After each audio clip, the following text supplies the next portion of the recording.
আসসালামু আলাইকুম ওরহমতুল্লাহ বরকাত। আমাদের সম্মুখে অতি সন্নিকটে কোরবানি চলে এসেছে। কোরবানিকে সামনে রেখে আমাদের কাছে কোরবানি কেন্দ্রিক অসংখ্য প্রশ্ন উপস্থিত হয়।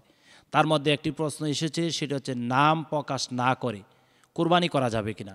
অর্থাৎ আমি জনাব হাবিবুর রহমান সিদ্দিকী, আপনি জনাব আব্দুর রহমান, আমাদের উভয়ের নাম প্রকাশ না করে আমরা কোরবানি দিলে কোরবানি হবে কিনা। হ্যাঁ, অবশ্যই কোরবানি করার ক্ষেত্রে আমাদের সমাজে যে বিষয়টা প্রচলিত হয়, এই ভদ্রলোকের নাম, ওই ভদ্রলোকের নাম, ওই ভদ্রলোকের নাম, ওই ভদ্রলোকের নাম, এভাবে দেখা যায় কয়েক মিনিট ভদ্রলোকদের নাম বলতে বলতে সময় অতিবাহিত হয়ে যায়।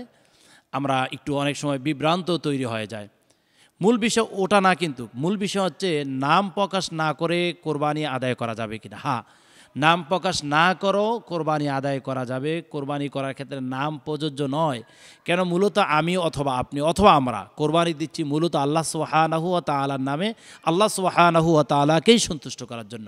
এই জন্য যখন আপনি অথবা কোনো মসজিদের ইমাম, খতিব কিংবা মুয়াজ্জিন বা অথবা যিনি জাননেওয়ালা, যিনি কোরবানি প্রদান করবেন, তিনি বলার সময় বলবেন বিসমিল্লাহ আল্লাহু আকবার, অর্থাৎ আল্লাহ সুবহানাহু ওয়া তাআলার নামেই কোরবানি করলাম। এতটুকু বলে যদি কেউ কোরবানি আদায় করে, তার কোরবানি সম্পূর্ণ হবে, সম্পূর্ণ হবে, সম্পূর্ণ হবে।